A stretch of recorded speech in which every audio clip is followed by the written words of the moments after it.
जय हिंद दोस्तों। अगर आप एसएमई आईपीओ में अप्लाई करते हो तो जंगल कैंप का आईपीओ आपके सामने है। ग्रे मार्केट के अगर माने तो ये आपका पैसा डबल कर सकता है। तो चलिए शुरुआत करते हैं दोस्तों इस वीडियो की। और इस वीडियो में हम जानने वाले हैं कंपनी और आईपीओ डिटेल्स, साथ ही कंपनी के फाइनेंशियल्स जानेंगे कि कंपनी प्रॉफिट मेकिंग है या फिर लॉस मेकिंग है। पीयर कंपैरिजन में कौन कौन से कंपनियां हैं, उनके अकॉर्डिंग वैल्यूएशन यहाँ पे महंगी है या फिर सस्ती है। साथ ही स्ट्रेंथ एंड वीकनेस जानेंगे।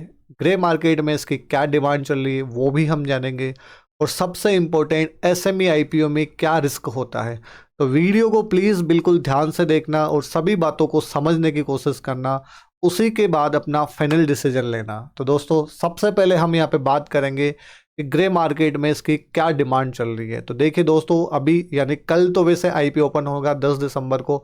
उससे पहले ही आप देख सकते हो 72 रुपये का जो इशू प्राइस है, उसके ऊपर जो जीएमपी चल रही है अपने पास में 47, 3 दिसंबर को थी, आज है 9 दिसंबर को ये है 75। मतलब यहाँ पे 104% का जीएमपी चल रहा है। 72 के इशू प्राइस के ऊपर 75 का लिस्टिंग गेन। और देखिए ये सिर्फ अपने पास में एक अनुमान होता है ना। कई बार हमें इसके आसपास लिस्टिंग देखने के लिए मिलती है और कई बार हमें इससे बहुत दूर लिस्टिंग देखने के लिए मिलती है। जरूरी नहीं कि यहाँ पे 104% का प्रॉफिट बता दिया, लिस्टिंग गेन बता दिया तो आपको 104% लिस्टिंग गेन मिलेगा, नहीं। हो सकता है 4% ही मिले, हो सकता है 100% मिले, है ना। जनरली चूंकि एसएमई आईपीओ है तो पहले यहाँ पे 90% का केप लग जाता है और 90% ही आपको यहाँ पे लिस्टिंग गेन मिलेगा। हो सकता है 5% यहाँ पे अपर सर्किट लग जाए तो अपने पास में ये आपको थोड़ा ऊपर चला जाएगा। ठीक है, सिंपल बात। इससे ज़्यादा मतलब ऐसा नहीं कि आपको पहले दिन ही मतलब 100% ये दे देगा। ठीक है, अप्रोक्सीमेट 100% आपको यहाँ से मिल सकता है अगर लिस्टिंग इसके अकॉर्डिंग होती है तो, है ना। 90% का तो केप, उसके बाद में 5% का अपर सर्किट। क्लियर। चलिए अब दोस्तों बात करते हैं सबसे पहले कंपनी के बारे में। तो जंगल कैंप, है ना। तो वैसे तो देखिए नाम से ही यहाँ पे क्लियर है कि ये मतलब इनके पास में क्या है, होटल्स वगैरह होती है जंगलों में, वहाँ पे आप जाओ, ठीक है, मौज मस्ती करो, जो भी मतलब सफारी है उसका आनंद लो, ये सब चीज़ें होती है। तो बेसिकली अगर हम यहाँ पे बात करें कि जो कंपनी है वो उसकी शुरुआत हुई थी 2002 में। क्लियर। और ये होटल्स का ग्रुप है, अच्छा खासा ग्रुप है। अगर इनकी बात की जाए तो 87 रूम, जिनमें विलाज है, कॉटेज है, डिलक्स रूम है, सफारी टेंट, ये सब है। इन्हीं इनके अलावा इनके पास banquet halls, meeting rooms, restaurant, bars, cafe, swimming pools, spa facilities and other related amenities and facilities है इनके पास में। तो मतलब क्या होता है, हम जैसे कहीं जाते रहे तो आप यहाँ पे सिंपली ट्रिप प्लान कर सकते हो, है ना। आप ट्रिप प्लान करो और जंगल की चीज़ों का आनंद लो। सिंपल भाषा में अगर मैं आपको यहाँ पे सिंपली बोलूँ तो, बाकी और डिटेल्स भी मैंने आपको यहाँ पे दे रखी है, आप यहाँ पे रीड आउट कर सकते हो। सिंपल बात। अब देखिए दोस्तों, मेन बात आती है कि जो ये आईपीओ लेके आया जा रहा है ना, वो क्यों लेके आया जा रहा है। इंपॉर्टेंट बात होती है कि नहीं होती, तो आपको ये बात यहाँ पे समझना बेहद ज़्यादा जरूरी। तो इनको कवर करना है project development capital cost in Madhya Pradesh Sanjay Dhubri national park, पहला तो ये हो गया। और दूसरा है इनको कवर करना है the capital cost of renovating the Pench jungle camp resort in Madhya Pradesh Pench national park, है ना। तो दो इनके मतलब जो मेन है ऑब्जेक्टिव है। और साथ ही इनको इन्वेस्ट करना है इन मधुवन हॉस्पिटलिटी प्राइवेट लिमिटेड, मतलब MHPL, जो इनकी एक सब्सिडरी है, regarding capital expenditure for development of the Mathura hotel project in Mathura, है ना। तो मतलब कुल मिला के यहाँ पे डेवलपमेंट का बढ़िया काम चल रहा है। और बाकी जो पैसा है कुछ थोड़ा बहुत जो भी बचेगा वो जनरल कॉर्पोरेट पर्पज में लेने वाले हैं। तो ऑब्जेक्टिव इन्होंने बहुत मतलब अच्छे से मतलब अपना डिफाइन किया है। बाकी 22 साल कंपनी को हो गए हैं, बढ़िया मतलब, ठीक है ना। इनका काम चल रहा है, 4 डेस्टिनेशन इन्होंने सर्व की है। और सबसे इम्पोर्टेंट बात, इन्होंने लगभग 4 लाख जो ट्री है वो प्लांट किया है। क्लियर। नेक्स्ट आप यहाँ पे देख सकते हो, ये कान्हा जंगल कैंप है ना, पेंच जंगल कैंप है ना, रूखर जंगल कैंप। क्या आप इनमें से किसी को जानते हो या क्या कभी आपने इनको विजिट किया? यदि हाँ तो प्लीज़ कमेंट करके ज़रूर बताना। बाकी इनको अवार्ड्स भी बहुत सारे मिले हैं। आप जाओ तो इनकी जंगल कैंप की जो ऑनलाइन वेबसाइट है वहाँ जाकर भी आप देख सकते हो 2022 में ट्रेवलर चॉइस का अवार्ड, ठीक है ना, ट्रिप एडवाइजर से। चलिए नेक्स्ट दोस्तों, अगर हम यहाँ पे बात करें आईपीओ की डेट्स के बारे में, आईपीओ जो है 10 तारीख मतलब कल से शुरू होने वाला है, लास्ट इसकी 12 दिसंबर डेट है। इशू प्राइस 68 से 72 रुपये यहाँ पे इशू प्राइस है।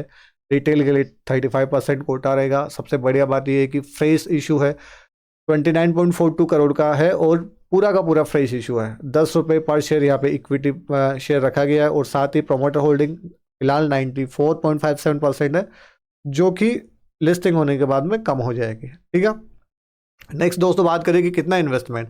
तो चूंकि एसएमई आईपीओ पूरा लोट में खरीदा जाता है, एक लोट में 1600 शेयर होंगे, 1600 शेयर होंगे। मिनिमम इन्वेस्टमेंट रहेगा आपका 1,15,200 रुपये का। ठीक है, ये तो हुआ रिटेल कैटेगरी में। अब रिटेल कैटेगरी में लिमिट होती है 2 लाख रुपए तक की। अब तो कि आपको इसके मल्टीपल में ही हमेशा लगाना होता है, तो इसके मल्टीपल में लगाओगे आप 2 लोट, तो 2,30,400 का हो जाएगा, जो कि आपका HNI कैटेगरी में चला जाएगा। ठीक है, इसके बाद में फिर आप जितना चाहो पैसा अपना लगा सकते हो, कैटेगरी में अपने आप चला जाएगा। फिर बेसिक अलॉटमेंट, जो देखिए 12 तारीख लास्ट डेट है, अगर 12 को आप अप्लाई करते हो तो 13 तारीख को जो आपको अलॉटमेंट मिल जाएगा, मतलब एक दिन आपका पैसा यहाँ पे होल्ड रहने वाला। अगर नहीं मिला तो आपको पैसा अपना मिल जाएगा, अदरवाइज जो आपको शेयर क्रेडिट हो जाएंगे। और आईपीओ की लिस्टिंग होने वाली है 17 दिसंबर को। ये सारी बातें क्लियर। नेक्स्ट बात करेंगे फाइनेंशियल्स की। तो कंपनी के फाइनेंशियल्स बेहद ज़्यादा जरूरी होता है जानना, अगर आप किसी भी आईपीओ में इन्वेस्ट कर रहे हो तो। 2022 से 23, 23 से 24 है फाइनेंशियल ईयर, और अपने पास में फर्स्ट क्वार्टर 2024 का। ठीक है, अगर हम यहाँ पे देखें तो जो असेट है कंपनी के वो यहाँ पे थोड़ा कम हुए हैं, लेकिन फिर अपने पास में बड़े हैं, तो ठीक है, कोई ना, पॉजिटिव पॉइंट है। ज़्यादा कुछ खास मतलब हमें यहाँ पे कमी दिखाई नहीं दी थी।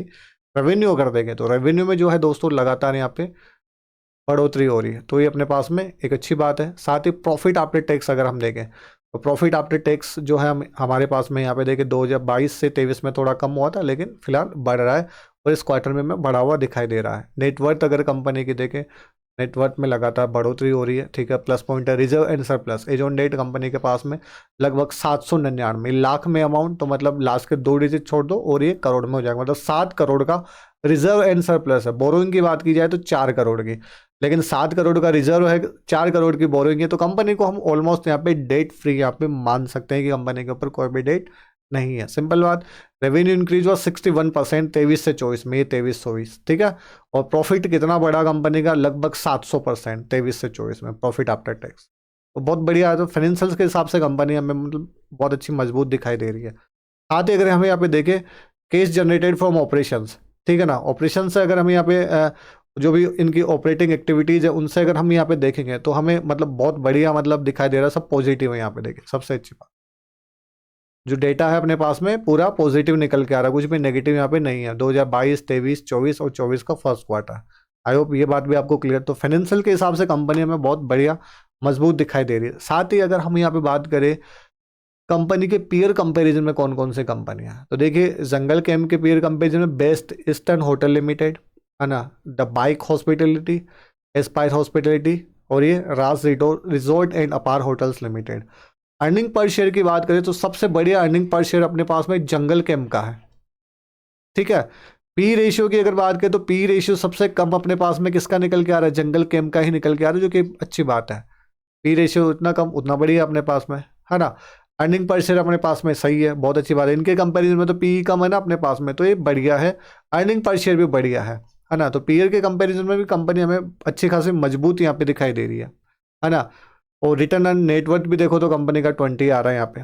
चलिए नेक्स्ट अगर हम बात करें एंकर लिस्ट की, तो एंकर लिस्ट भी अपने पास में बढ़िया निकल के आई है। सेंट कैपिटल, विकासा इंडिया जैसे यहाँ पे बढ़िया बढ़िया नाम हमें यहाँ पे नजर आ रहे हैं। तो एंकर इन्वेस्टर भी मतलब यहाँ पे बढ़िया है। अब साथ ही स्ट्रेंथ एंड वीकनेस की बात करें तो स्ट्रेंथ तो देखिए सिंपल है, बढ़िया है। कंपनी अपना जो भी पैसा ले रही है वो डेवलपमेंट में ही काम ले रही है, जो कि एक अच्छी बात है। बाकी सेक्टर बढ़िया है, लोगों को घूमना फिरना आजकल बहुत ज़्यादा पसंद है ना। और लोकेशंस अगर देखो तो पर्टिकुलर देखो इन्होंने मतलब जंगल अपना टारगेट रख रखे हैं, तो ये भी मतलब बहुत बढ़िया बात है। और कंपनी लगभग 22 साल से जो है इस सेक्टर में है, तो ये मतलब बहुत ही बढ़िया चीज़ है। बाकी कुछ खास नेगेटिव मुझे यहाँ पे इसके लिए दिखाई नहीं दे रहा। आई होप ये बात क्लियर। बाकी कुछ छोटे मोटे हल्के फुल्के नेगेटिव मैंने बता रखे हैं, आप इनको देख सकते हो। अब बात आती है एसएमई आईपीओ के लिए अप्लाई करे नहीं करे, इसके बाद में ये कवर होगा कि एसएमई आईपीओ की क्या रिस्क है, ये जानना आपको बेहद ज़्यादा जरूरी है। उससे पहले बात करेंगे अप्लाई करने की या नहीं करने की। तो सबसे पहले मैं एक बात क्लियर कर देता हूँ, है ना। मैं यहाँ पे कोई भी आपको रिकमेंडेशन नहीं दे रहा हूँ कि आपको इस आईपीओ के लिए अप्लाई करना है या फिर नहीं करना है। ठीक है ना, जो भी फैक्ट्स थे अवेलेबल है, ठीक है ना, मैंने आपको उनके सामने प्रेजेंट करने की कोशिश की है। ठीक है, आप अपना डिसीजन सोच समझ के करना है ना, बहुत सोच समझ के आपको अपना डिसीजन लेना है, क्योंकि एसएमई आईपीओ बहुत रिस्की होते हैं। है ना। इनको ढंग से आपको एनालिसिस करना है, हो सका तो आप आरएचपी भी पढ़ सकते हो, है ना। बाकी आपका जो भी फाइनेंशियल एडवाइजर है उससे आप डिसीजन लेना कि आपको इस आईपीओ में अप्लाई करना है या नहीं करना, अच्छे से कंसल्ट करना, उसके बाद भी ही जो अपना फाइनल डिसीजन लेना, ठीक है। मेरी ओर से यहाँ पे कोई भी रिकमेंडेशन नहीं है। बाकी मैं इस आईपीओ के लिए अप्लाई करूँगा या नहीं करूँगा ये मेरा पर्सनल डिसीजन है, इसके बेसिस के ऊपर भी आपको कोई डिसीजन नहीं लेना है, ठीक है। क्यों? क्योंकि मैं एक सेबी रजिस्टर्ड नहीं हूँ, तो मैं आपको ये नहीं बता सकता कि आपको अप्लाई करना चाहिए नहीं करना चाहिए, ये बात आपको क्लियर। अब बात आती है लिस्टिंग गेन के हिसाब से करें या फिर लॉन्ग टर्म के हिसाब से। तो लिस्टिंग गेन में जनरली हम बिजनेस देख लेते हैं, फाइनेंशियल जीएमपी देख लेते हैं, इतना देख के अगर ठीक ठाक चल रहा है तो हम लिस्टिंग गेन के हिसाब से अप्लाई कर देते हैं। लॉन्ग टर्म के लिए बिजनेस भी देखना पड़ता है, फाइनेंशियल्स भी देख, जीएमपी, प्रोमोटर होल्डिंग और ग्रोथ पोटेंशियल, है ना। तो सारी चीज़ें हमें इस आईपीओ में नजर आ रही है, ये भी नजर, ये तो ऑब्वियस बात है, जब ये है तो ये है, तो दोनों के लिस्टिंग गेन के लिए भी और लॉन्ग टर्म के लिए भी इस आईपीओ में अप्लाई किया जा सकता है। फिर बोल रहा हूँ मेरी ओर से कोई रिकमेंडेशन नहीं है, अगर अप्लाई करूँ तो दोनों चीज़ें मैं कंसिडर यहाँ पे कर सकता हूँ। बाकी जनरली अगर मैं देखूँ तो मैं आईपीओ में एसएमई आईपीओ के लिए सिंपली मैं लिस्टिंग गेन के लिए ही अप्लाई करता हूँ, है ना। जैसे ही मैंने आईपीओ के लिए अप्लाई किया, अगर आईपीओ मुझे अलॉट होता है तो प्री मार्केट में मैं उसको सेल करने का कोशिश करता हूँ, क्योंकि यहाँ पे अपर सर्किट और लोअर सर्किट लगते हुए कोई टाइम नहीं लगता है। क्योंकि देखिए दोस्तों, मार्केट है और मार्केट्स में अप एंड डाउन चलते रहते हैं, और एसएमई में बहुत ज़्यादा लोअर सर्किट और अपर सर्किट लगते हैं। इन बातों को बेहद ज़्यादा ज़रूरी है अपने दिमाग में रखना, ठीक है। अगर रिस्क टेकिंग कैपेसिटी हो तो ही मतलब लंबा सोचे, अदरवाइज अपना लिस्टिंग इन ले और यहाँ से बिल्कुल निकल ले। अब बात आती है एसएमई आईपीओ की रिस्क, ये बात जानना बेहद ज़्यादा आपको ज़रूरी है। देखिए, इससे पहले एक बात जान लो आप, अगर कोई भी आईपीओ है अपर सर्किट खा रहा है, मेरे पास में वो शेयर है, तो मैं यहाँ पे अपर सर्किट का मतलब हो गया अपने पास में, मैं इसको सेल कर सकता हूँ। क्या कर सकता हूँ मैं इसको सेल कर सकता हूँ यहाँ पे, इजीली मैं इसको सेल कर सकता हूँ। क्यों? क्योंकि मुझे यहाँ पे बायर मिल जाएगा। लेकिन अगर मेरे पास में लोअर सर्किट खा रहा है ना, लोअर सर्किट का मतलब है यहाँ पे सेलर रहेंगे लेकिन बायर कोई भी नहीं रहेगा, जीरो बायर, है ना। यहाँ पे कोई भी बायर नहीं रहेगा, तो अपर सर्किट में सेल कर सकते हो, लोअर सर्किट में सेल नहीं कर सकते, इस बात को आप समझ लेना, क्लियर। अब बात करते हैं हम आभा पावर एंड स्टील। अभी अभी एसएमई आईपीओ था और लिस्ट हुआ था। इससे पहले आपको एक बात और क्लियर हो जाएगी, एसएमई की डिमांड ग्रे मार्केट में क्या डिमांड है और लिस्टिंग किस अकॉर्डिंग हुआ, ठीक है। तो ग्रे मार्केट में था कि इशू प्राइस है 75 रुपीज़ का, 15 रुपये का बोला लिस्टिंग एंड मिल सकता है, 75 पर 15 टोटल 90 रुपये पे लिस्टिंग होगी, 20% का प्रॉफिट, है ना। 15 यहाँ पे 20% है। लेकिन लिस्ट कितने पे हुआ? 9.20% के प्रॉफिट के ऊपर 81 रुपये पे लिस्टिंग हुआ, 75 रुपये का शेयर 81.90 पे लिस्ट हुआ, सिंपल बात। अब देखिए लिस्ट होने के बाद में ये क्या हुआ, 75 से 81 पे लिस्ट हो गया। लेकिन उसके बाद में देखिए लोअर सर्किट लगने स्टार्ट हुए, रोज लोअर सर्किट खाते खाते कितने पे आ गया, 66 रुपीज़ के ऊपर, समझ रहे हो। मतलब 75 रुपये का जो शेयर था ना, बिल्कुल कितने पे आ गया, 66 के ऊपर आ गया। तो मतलब क्या हो रहा है यहाँ पे, नुकसान हो रहा है कि नहीं हो रहा। अब जिसको निकलना था वो यहाँ से निकल लिया, अब यहाँ पे फंस जाते हैं इजीली, है ना। क्योंकि यहाँ पे आपको क्या होता है, लोट में सेल करना होता है। क्योंकि आपने एक लोट लिया, हो सकता है उसमें 500 शेयर हो, तो आपको 500 शेयर एक साथ सेल करने होंगे। अब हो सकता है आपको बायर ना मिले, अगर बायर आपको नहीं मिलेगा तो आप सेल नहीं कर पाओगे, बस आपके अकाउंट में पड़ा रहेगा। तो इसमें क्या पैसा फंस जाता है। तो ये बात आपको जानना बेहद ज़्यादा यहाँ पे ज़रूरी है। आई होप ये बात आपको क्लियर हो गई होगी। नेक्स्ट बात करूँ मैं अपेक्स इकोटेक की, तो अपेक्स इकोटेक की क्या कहानी है, 73 रुपये का था, 45 रुपये लिस्टिंग इन, जीएमपी का अनुमान था 61%, लेकिन ताबड़तोड़ लिस्टिंग हुई कितने रुपए के ऊपर, 90% के ऊपर। मतलब 73 रुपये का शेयर 138 पे लिस्ट हुआ। फिलहाल करंट प्राइस क्या चल रहा है, 124। जिन्होंने बेचना था बेच दिया, 2-4 दिन अपर सर्किट खाया, उसके बाद में लोअर सर्किट खाना इसने शुरू कर दिया, देखिए, है ना। समझ में आई बात। अब ऐसा नहीं कि लोअर सर्किट के खाता है, बहुत अपर सर्किट पे खाते हैं।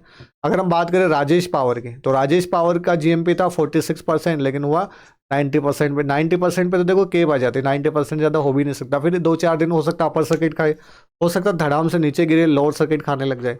अब देखिए अपर सर्किट ही खा रहा था ये, तो कितने पे पहुंच गया, 636 से सीधा 818 पे तो जा चुका है। अब देखते हैं आगे क्या मतलब रहने वाला है। तो ये बातें आपको बिल्कुल यहाँ पे ध्यान, अपर सर्किट खा रहे तो आप सेल कर सकते हो उसको, ठीक है। बायर्स अवेलेबल रहते हैं। लोअर सर्किट अगर खाए तो वहाँ पे आपको बायर्स नहीं मिलेंगे, बायर नहीं मिलेंगे, तो फिर दिक्कत है, सेल करने में आपको दिक्कत हो सकती है। आई होप ये बातें आपको क्लियर हुई होगी। और दोस्तों इस वीडियो में बताई गई इन्फॉर्मेशन अगर आपके लिए यूज़फुल होती है, अगर आपको डिसीजन मेकिंग में हेल्प मिलती है, तो प्लीज़ चैनल को सब्सक्राइब करें, प्यारा सा कमेंट जरूर करें और बाकी आपके जो भी सजेशन हो वेलकम।